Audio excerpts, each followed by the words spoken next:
quando Jesus ele chega para restaurar aquilo que foi perdido lá no Éden, para restabelecer a conexão do homem com Deus, ele já chega com um nome, Emanuel. O nome Emanuel não é simplesmente um Deus que está bem perto, mas é um Deus presente, perto.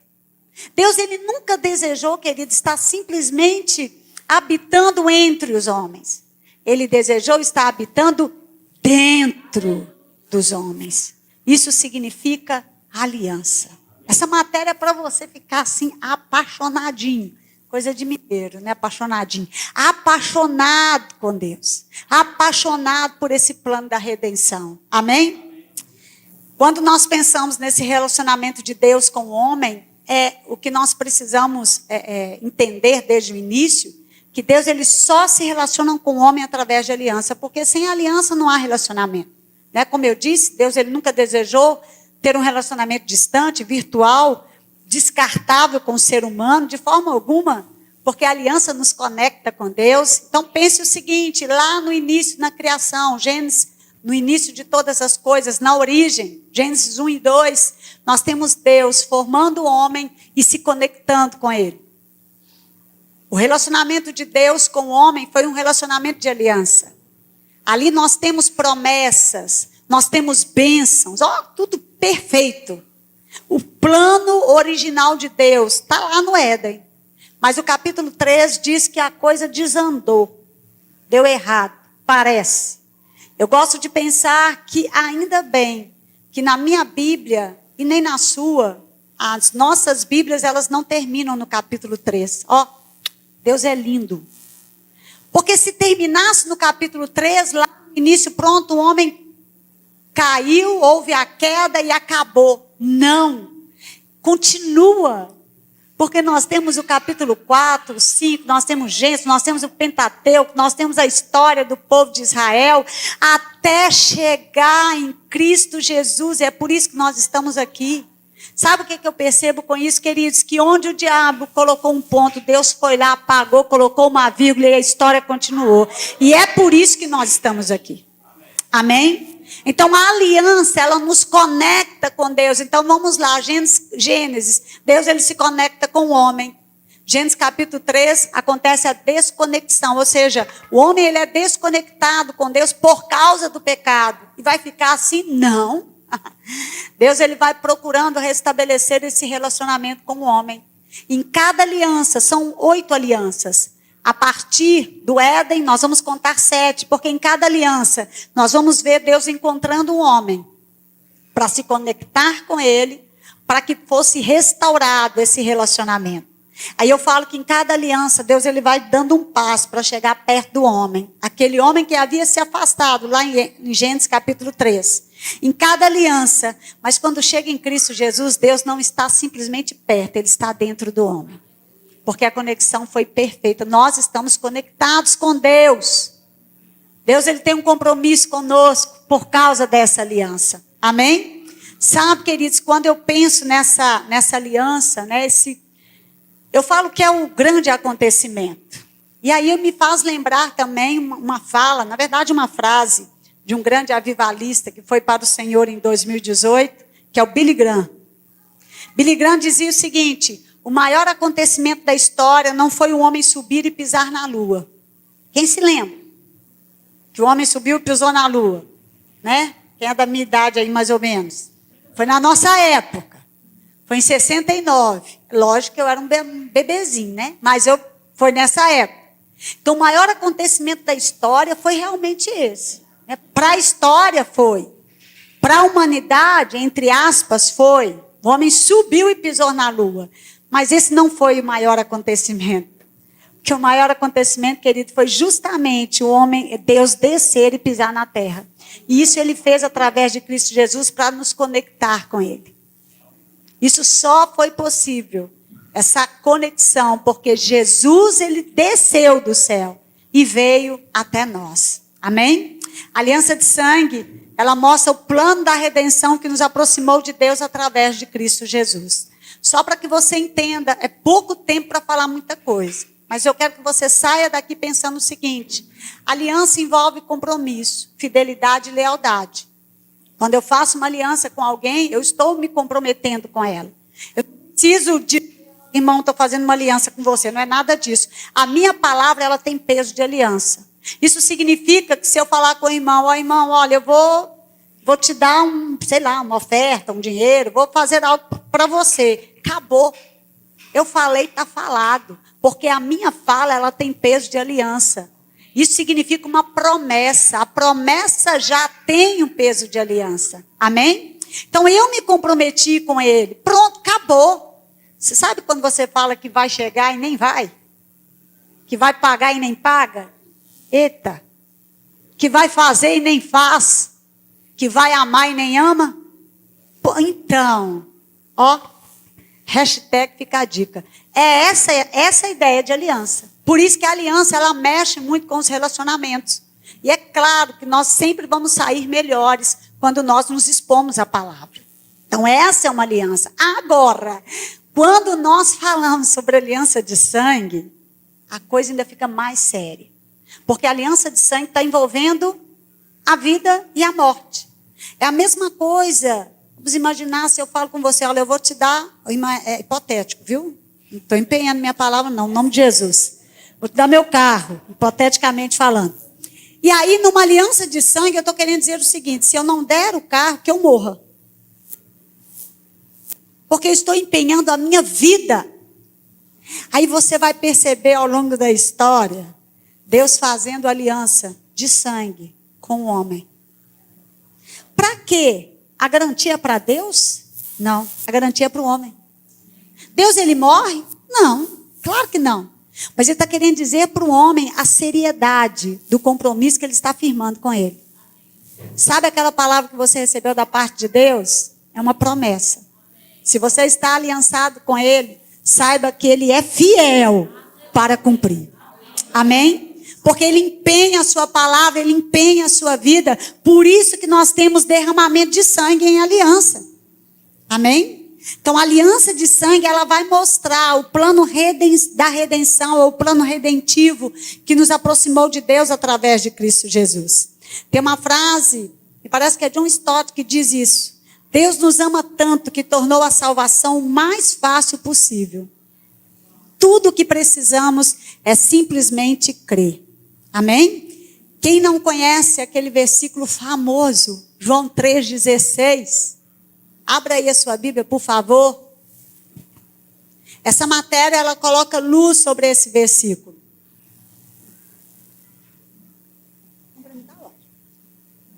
Essa matéria, ela coloca luz sobre esse versículo. Porque João 3,16 diz o quê? Porque Deus amou o... Você acha que o mundo aqui tem a ver com plantas? Tem a ver com animais? Tem muita gente que gosta mais de animal do que de gente, né? Mas esse não é o relacionamento que Deus ele proporcionou para o homem. Amém? Glória a Deus. Então, porque Deus amou o mundo de tal maneira. Essa expressão tal maneira, tem a ver com a forma, com a intensidade. Deus amou o mundo de tal maneira que fez algo. Sabe? O amor, ele envolve sempre uma entrega. Como é que Deus expressou o seu amor? Imagine se nós lêssemos esse versículo e estivesse escrito da seguinte forma: porque Deus amou o mundo de tal maneira. Esse mundo tem a ver com as pessoas, porque o negócio de Deus é gente. Deus amou o mundo de tal maneira que enviou pássaros todas as manhãs para cantar do seu amor para nós. Seria legal? Não, maravilhoso. Fala sério. Imagina passarinho cantando o amor de Deus. Bom demais, né? Imagine se fosse, olha, Deus amou o mundo de tal maneira que colocou diversas nuvens no formato de coração, só para demonstrar o seu amor por nós. Seria interessante, bacana? Seria, mas não resolveria o nosso problema. Agora, quando diz que Deus amou o mundo de tal maneira que deu o seu Filho unigênito, para que todo aquele que nele crê não pereça, mas tenha a vida eterna, resolveu o meu e o seu problema. Ele fez aquilo que nós não poderíamos fazer. O amor de Deus, ele sempre está relacionado, querido, com um ato, uma atitude de entrega. Olha o compromisso de amor. Ele amou de tal maneira que fez o quê? Entregou o seu Filho unigênito. Jesus, ele vem como unigênito do Pai, único gênio. Unigênito é único gênio. Amém? Só existia Jesus. Mas quando Jesus ele morre, ele ressuscita não como unigênito. Ele ressuscita como? Ele ressuscita como primogênito. Porque ele é agora o primeiro e nós somos os outros filhos. Olha que aliança poderosa que nos permitiu entrar nessa família de Deus.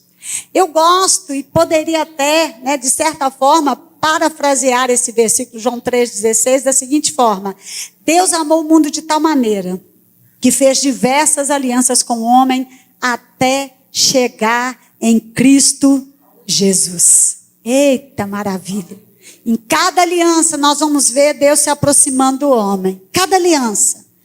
Aliança que ele fez com Adão, aliança que ele fez com Noé, aliança que ele fez com Abraão, aliança que ele fez com Moisés, com Davi, até chegar em Cristo Jesus. E aí sim, nós podemos voltar lá em Lucas. Vamos lá? Lucas capítulo 22. Eu quero que você saia daqui entendendo essa parte tão importante da Bíblia. Lucas capítulo 22. E agora nós vamos ler a partir do versículo 14. Na Bíblia, na minha Bíblia, não é a minha, mas a Bíblia que eu tenho, a partir do versículo 14 tem um subtítulo: A Ceia do Senhor. Talvez na sua também tenha esse subtítulo. Amém? Mas a partir do versículo 7. Mas o versículo 14 diz o seguinte: chegada a hora, estão comigo? Chegada a hora, Jesus se pôs à mesa com os apóstolos e lhes disse: tenho desejado ansiosamente comer esta Páscoa convosco antes do meu sofrimento. Pois vos digo que não a comereis mais, até que ela se cumpra no reino de Deus. E tendo recebido um cálice, dado graça, disse: tomai e partiu entre vós. Porque vos digo que a partir de agora não mais beberei do fruto da videira, até que venha o reino de Deus. Tomando o pão e tendo dado graças, partiu e entregou a eles, dizendo: isto é o meu corpo, dado em favor de vós. Fazei isto em memória de mim. Da mesma forma, depois da ceia, tomou o cálice, dizendo: este cálice é a nova aliança em meu sangue, derramada em favor de vós. Amém? Sabe, quando eu sou apaixonada por essa matéria, e aí eu acabo, todas as vezes que eu leio, eu acabo percebendo mais ainda os detalhes, querido. Só para você entender aqui, Lucas capítulo 22, quando nós temos a instituição da ceia, eu vejo como se fosse assim, a maior revelação, a revelação máxima do propósito da vinda de Jesus nessa terra.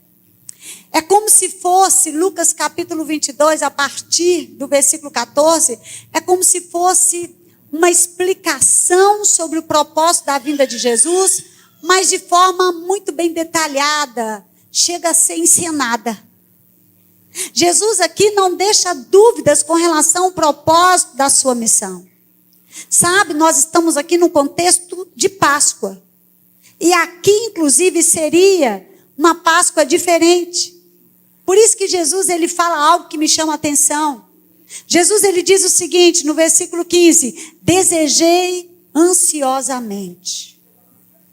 E aí, para aquelas pessoas que talvez não entendam, parece até que tem uma contradição em Jesus dizer que ele desejou ansiosamente, e em alguns momentos o que nós temos, Jesus, por exemplo, lá em Mateus capítulo 6, versículo 25, dizer que nós não devemos andar ansiosos.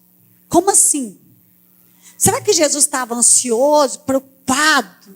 Não. Você vai perceber que essa palavra aqui, ansioso, lá em Mateus capítulo 6, versículo 25, que Jesus ele fala sobre que nós não devemos andar ansiosos pela nossa vida, A palavra ansioso aqui no original grego é merimanal, que significa estar preocupado, estar alerta.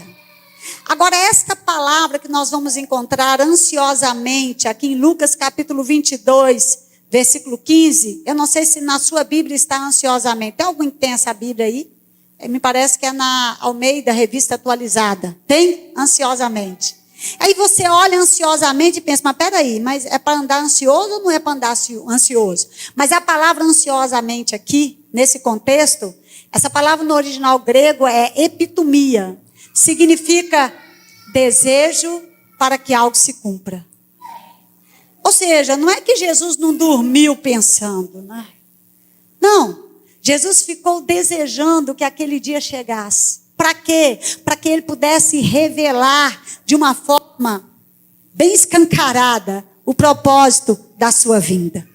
Jesus, ele não estava preocupado com aquele momento. Ele estava desejoso por ele. E a ideia que a gente tem aqui, quando a gente lê que Jesus, ele desejava ansiosamente estar com os apóstolos nesse dia. Tem alguma grávida aqui? Tem alguma mulher grávida aqui? Mas quem já teve filho tem, né? Amém? Então quem já teve filho sabe o que é isso. Aquele desejo que você tem que a criança nasça. Então não é uma preocupação, mas é algo que tem a ver com esse ansioso, esse desejo intenso por algo muito bom que vai acontecer. No caso de Jesus, era um desejo para que ele pudesse revelar de forma bem escancarada o seu plano, ou o plano da redenção, ou o propósito da sua vinda. Como eu já disse, um plano que não foi improvisado, mas ele foi revelado ao longo das eras, das dispensações. E Jesus, ele viu aqui uma grande oportunidade, porque é nesse momento que ele fala sobre essa nova aliança. É nesse momento que ele ressignifica os elementos da Páscoa, porque a Páscoa, ela tem a ver com uma outra aliança, com a velha aliança. Tem a ver, inclusive, com uma aliança que nós chamamos de aliança que foi feita com o povo através de Moisés, que é a aliança mosaica. A Páscoa, ela representava a saída do povo do Egito, o povo de Israel do Egito. Mas agora Jesus, ele está trazendo um novo significado. Então ele está querendo dizer agora, nesse contexto aqui de Lucas 22, que não precisava mais daquela Páscoa, ele era a Páscoa. Não tinha a ver mais com uma libertação do povo de Israel do Egito, tinha a ver com uma libertação do povo do império das trevas, para o reino dele, que é o reino da luz. Amém? Então, quando nós percebemos aqui, né, e por isso eu até escolhi esse texto para falar sobre essa matéria tão empolgante que é a aliança de sangue, porque esse texto ele é muito conhecido nas celebrações da ceia.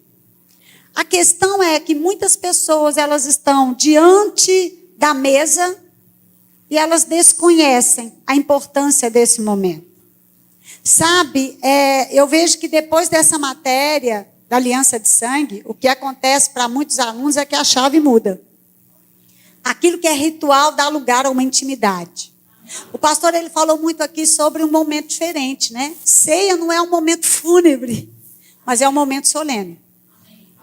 Isso significa você realmente reconhecer o corpo, reconhecer o sangue, reconhecer a aliança que foi feita com você através de Cristo Jesus. Amém? Reconhecer esse compromisso que Deus tem conosco através dessa aliança.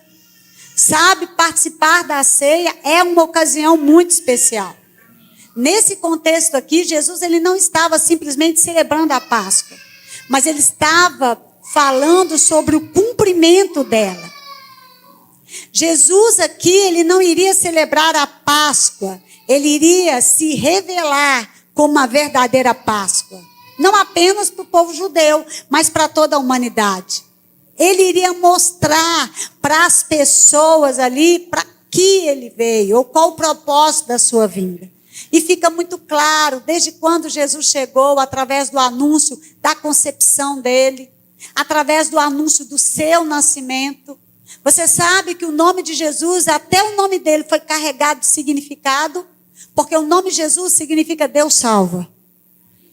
Quando o anjo foi anunciar para Maria a respeito de Jesus, ele falou, olha, você vai colocar o nome, ele vai se chamar Jesus. Ele já veio com o nome. Não era, você vai colocar o nome que você quiser, não. Ele já veio com o nome, porque o nome estava carregado de propósito. Qual nome? Jesus. Deus salva, porque Ele salvará o seu povo dos pecados. Amém? Abra a sua Bíblia, por gentileza, aqui também em Lucas, capítulo 2. Olha que lindo. Lucas capítulo 2. Esse anúncio do nascimento de Jesus aos pastores. A partir do versículo 10. Acharam? Lucas 2, 10. Vamos ler a partir do 8. Estão comigo? Diz o seguinte: naquela mesma região, havia pastores que estavam no campo à noite, tomando conta do rebanho. E o anjo do Senhor apareceu diante deles, e a glória do Senhor os cercou de resplendor. E ficaram com muito medo. Versículo 10. Mas o anjo lhes disse: não temais, porque vos trago novas de grande alegria. O anjo aqui não estava falando de algo ruim, algo triste. Mas está falando, não, eu vou trazer para você uma notícia. Estou trazendo para vocês uma notícia muito boa. Novas de grande alegria, que será para o povo judeu. É isso que está escrito na sua Bíblia? Não. Que será para todo o... Sabe que nós estamos aqui inseridos? Porque aqui não está falando simplesmente uma boa notícia para o povo judeu. Não, uma boa notícia para todo o povo. Por isso nós podemos nos alegrar. É que hoje, na cidade de Davi, ou a cidade de Belém, né? Vos nasceu o imperador, governador? Não, vos nasceu o Salvador. A maior necessidade do homem é a salvação. O homem tem um vazio do tamanho de Deus, que só pode ser preenchido por Deus. Sabe, a maior necessidade do ser humano é a salvação. Então, a boa notícia que traria alegria para todo o povo era: vos nasceu na cidade de Davi, a cidade de Belém, casa do pão, né? Belém é a casa de pão, o pão da vida. Vos nasceu o Salvador, que é Cristo, o Senhor. Meu Deus, que coisa maravilhosa. Então isso tudo tem a ver com aliança, queridos. Aquilo que Deus ele nos proporcionou em Cristo Jesus, essa conexão. Então quando Jesus vem, ele vem já com esse propósito de restaurar aquilo que havia se perdido lá no Éden. E o que era que havia se perdido, que era tão importante que fosse restabelecido ou restaurado? A conexão do homem com Deus. Amém? Jesus, ele sabia da sua missão. Eu costumo dizer que eu fico imaginando Jesus, ele brincando com os amigos na infância, né? Coisa de menino. Aí na hora da brincadeira, um pergunta para o outro: o que você vai ser quando crescer? Aí eu imagino, né, nessa brincadeira, um falando assim: eu vou ser um coletor de impostos. E o outro: eu vou ser um pescador. E Jesus? E você, Jesus? Eu imagino ele sabendo do seu propósito, dizendo: eu serei o Salvador. Eu vou salvar o povo, eu vou resgatar esse povo. Jesus, ele sabia da sua missão, querido.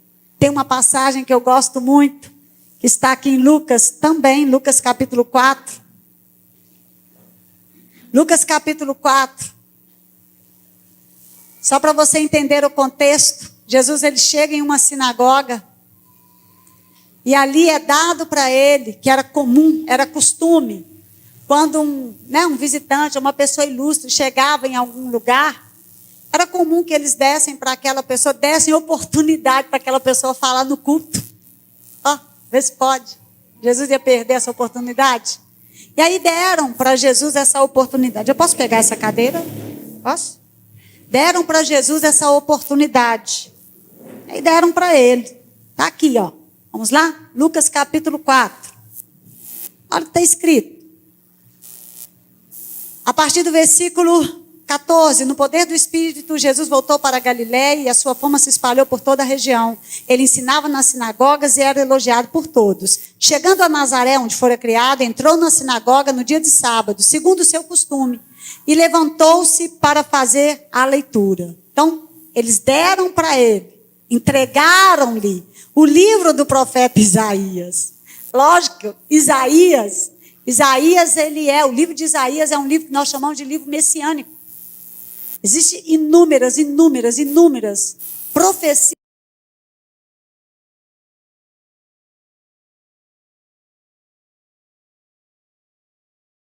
Naquela época não tinha capítulo nem versículo, era um rolo. Agora você imagina, Jesus ele sabia onde estava escrito sobre ele. Nós precisamos saber onde está escrito a nosso respeito na palavra. Nós precisamos nos encontrar nessa palavra. Tem muita gente querendo se encontrar em tantos outros lugares. Deram para ele o livro do profeta Isaías. E aí ele foi justamente onde falava sobre ele. Ele abriu e achou o lugar em que estava escrito: o Espírito do Senhor está sobre mim, porque me ungiu para anunciar as boas novas aos pobres, para proclamar a libertação aos presos, restauração da vista aos cegos, para pôr em liberdade os oprimidos, para proclamar o ano aceitável do Senhor. Está falando sobre aliança, sobre uma restauração, sobre restaurar aquilo que havia perdido, ou aquilo que se perdeu no Éden. Esse relacionamento de Deus com o homem, ou do homem com Deus. Agora, logo depois diz que aí ele se assentou e todos ficaram olhando para ele. Por que que tem isso aí?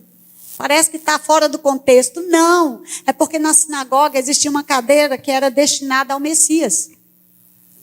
Então, quando diz que Jesus se assentou, ele se assentou justamente nessa cadeira. E todo mundo ficou olhando para ele. É como se ele estivesse falando: eu sou. Eu que estou falando, eu sou. Eu posso assentar nessa cadeira. Porque eu sou o Messias. Foi para isso que eu vim. Então, quando nós chegamos aqui em Lucas, querido, muito obrigada. Quando nós chegamos aqui em Lucas 22, por isso que Jesus estava tão ansioso por esse dia. Porque ele pensava: não, vai ser o dia. Eu já fui falando de muitas formas, né? Mas agora eles vão entender. Por isso a ceia tem toda essa representação. Por isso diz que naquele momento Jesus ele pegou o pão, ele já havia ceado. Ou seja, ele já havia participado da Páscoa. Mas aí ele pega o pão e parte. Quando ele pega o pão e parte, ele está querendo dizer o seguinte, que é um símbolo de aliança. Que assim como o pão era partido, estava sendo partido, entregue, o corpo dele também seria partido. É um símbolo de aliança. Então o corpo dele seria partido e entregue para eles. Quando ele pega o cálice da nova aliança, eles sabiam o que era isso. Porque o cálice com o suco, ele representava o sangue do animal quando era morto. Quando as pessoas entravam em aliança, um animal ele era morto, dividido ao meio, andava-se em volta dessas partes, e ali eles estabeleciam um compromisso de lealdade, fidelidade até a morte. E para comemorar, para celebrar, fazia uma ceia. O que era essa ceia? O pão representava o corpo do animal que foi partido. O vinho ou suco de uva representava o sangue do animal que foi derramado. Então eu fico imaginando quando Jesus entrega o pão, quando Jesus entrega o vinho, eles olhando e pensando: é isso, é uma aliança, é um compromisso. Amém? Então você vai olhar para esse capítulo de forma diferente.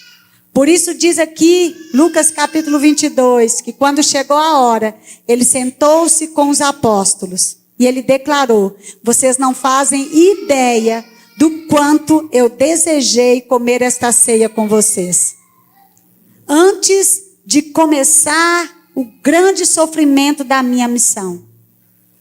Agora, esse desejo de Jesus, como eu disse, não era um desejo triste, era um desejo alegre. Mas pensa aqui o contexto. Jesus está falando daqui a pouco ele vai morrer. Ninguém fica feliz se sabe que daqui a pouco vai morrer. Mas percebe que Jesus ainda come? Ele come. Ele ceia, participa da Páscoa e logo depois ele vai. Como que isso é possível? Sabe por que isso é possível, queridos? Porque ele sabia, de Isaías capítulo 53, versículo 11, que estava falando a respeito dele, que dizia o seguinte: ele verá o fruto do seu penoso trabalho e se alegrará. Ele sabia do propósito para o qual ele veio, que era nos resgatar, nos libertar desse mundo. Como eu disse, nos libertar agora, nesse contexto aqui de Páscoa, aqueles judeus, eles estavam participando da Páscoa, celebrando uma saída do povo de Israel do Egito, que estava debaixo do império egípcio, né?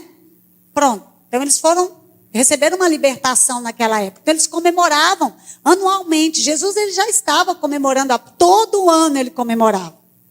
Com a sua família e agora com seus discípulos, não é?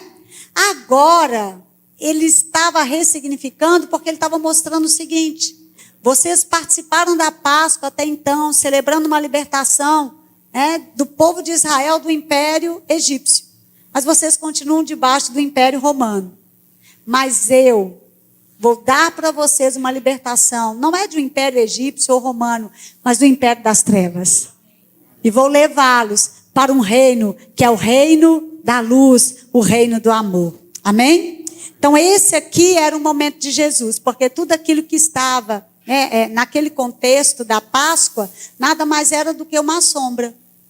Quando você estuda essa matéria alianças, é por isso que é tão importante você estar conosco no Rema, para você entender direitinho, porque nós temos 7 aulas, em cada aula nós vamos falar sobre uma aliança, mas você já ouviu falar sobre o sacrifício do Velho Testamento, não já? Todos já ouviram? Que, por exemplo, eu cometi um pecado. Então, se eu não morresse, eu iria levar um animal para morrer no meu lugar. Então, eu transferia o meu pecado para o animal. E ao invés de morrer, o animal vai morrer no meu lugar. Ele se tornou o meu substituto. Agora, imagine que na velha aliança, isso acontecia, inúmeras vezes. Porque eu pequei hoje, levei o animal morreu no meu lugar, fui para casa, pequei de novo. Estou eu voltando de novo com o animal. E fora, uma vez por ano, que tinha, Yom Kippur, que era um ritual para todos os pecados. Pense quantos animais eram mortos. Pense o trabalho dos sacerdotes. Tem gente que acha maravilhosa a velha aliança. Gente, que coisa linda. Não era, não. Bom é a nova. Mas se eu tivesse lá na velha aliança, gente, uma coisa maravilhosa. Olha, eu ia dançar em volta da arca. Não fale isso. Eu fico imaginando a gente chegando no céu. Imagina você chegando no céu falando assim. Você que não conhece nada de aliança, lógico, né? Porque quem conhece não vai falar isso. Mas eu imagino as pessoas chegando no céu e falando assim: Davi, meu filho, me conta aí. Que negócio era aquele de ficar dançando em volta da arca? Esse é um trem legal demais, chique. Ele fala assim: não. Eu quero saber que negócio era ser a arca. Ele melhor do que ficar carregando a arca é ser ela. Montando e desmontando o tabernáculo é ser o tabernáculo. Amém? Tabernáculo significa habitação de Deus. Nós somos a habitação de Deus aqui nessa terra.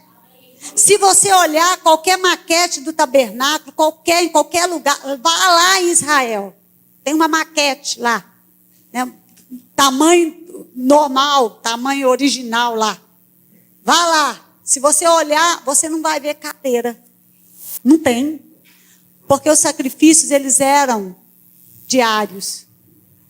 Os sacerdotes, eles tinham turnos de trabalho. Eles não paravam. Porque imagina o tanto de pecado, cada hora tinha que sacrificar para um, para outro. Agora a Bíblia diz que quando Jesus ele ressuscitou, o que aconteceu? Ele ressuscitou e assentou-se. O que significa isso? Esse estar assentado, você vai entender o seguinte, que é um símbolo de poder, de governo, mas é também um símbolo de descanso. Não tem mais nada para fazer. Tudo aquilo que precisava fazer, ele fez. Ou seja, qual que é a sua parte agora? Não é fazer, é crer. Naquilo que ele já fez. e entender esse compromisso que ele tem com você. Essa aliança que ele te conectou uns com os outros e com Deus, através do sacrifício. Amém? A questão é que as pessoas, elas não entendem, elas acabam tentando fazer coisas que nem precisava.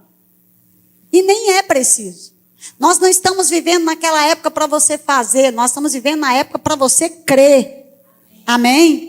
Então aqui diz, né, vamos lá, João capítulo 3, versículo 16, Deus amou o mundo de tal maneira que deu seu Filho unigênito para que todo aquele que nele crê não pereça, mas tenha vida eterna. Ó, lindo. Mas você conhece o João 3,17? Não? Abra sua Bíblia, por favor, rapidinho.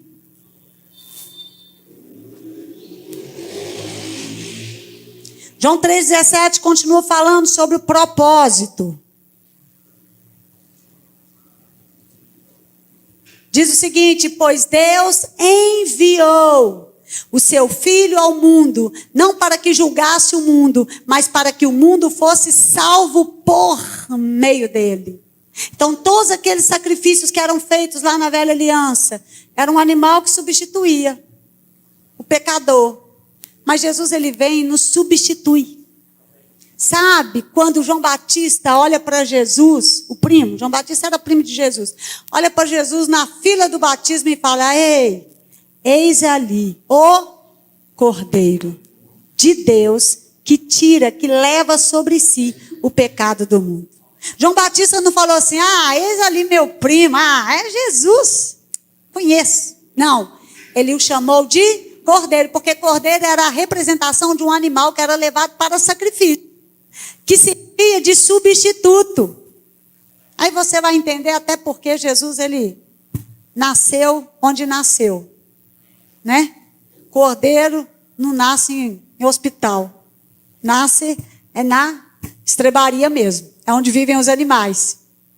Isso até mesmo para universalizar a salvação. Se Jesus tivesse nascido no palácio, somente os reis poderiam ir, só os nobres. Mas onde Jesus nasceu foi acessível para todos, porque a salvação é o plano de inclusão de Deus através de Cristo Jesus.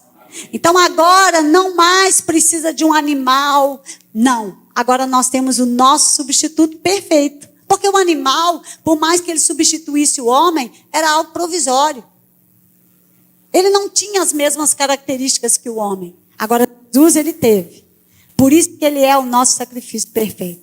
Por isso que ele é o nosso substituto perfeito. Amém? Aí sim, vamos terminar aqui essa aliança aqui. Lucas, a gente fechar aqui. De novo, Lucas, capítulo 22. Aleluia. Então, continua dizendo.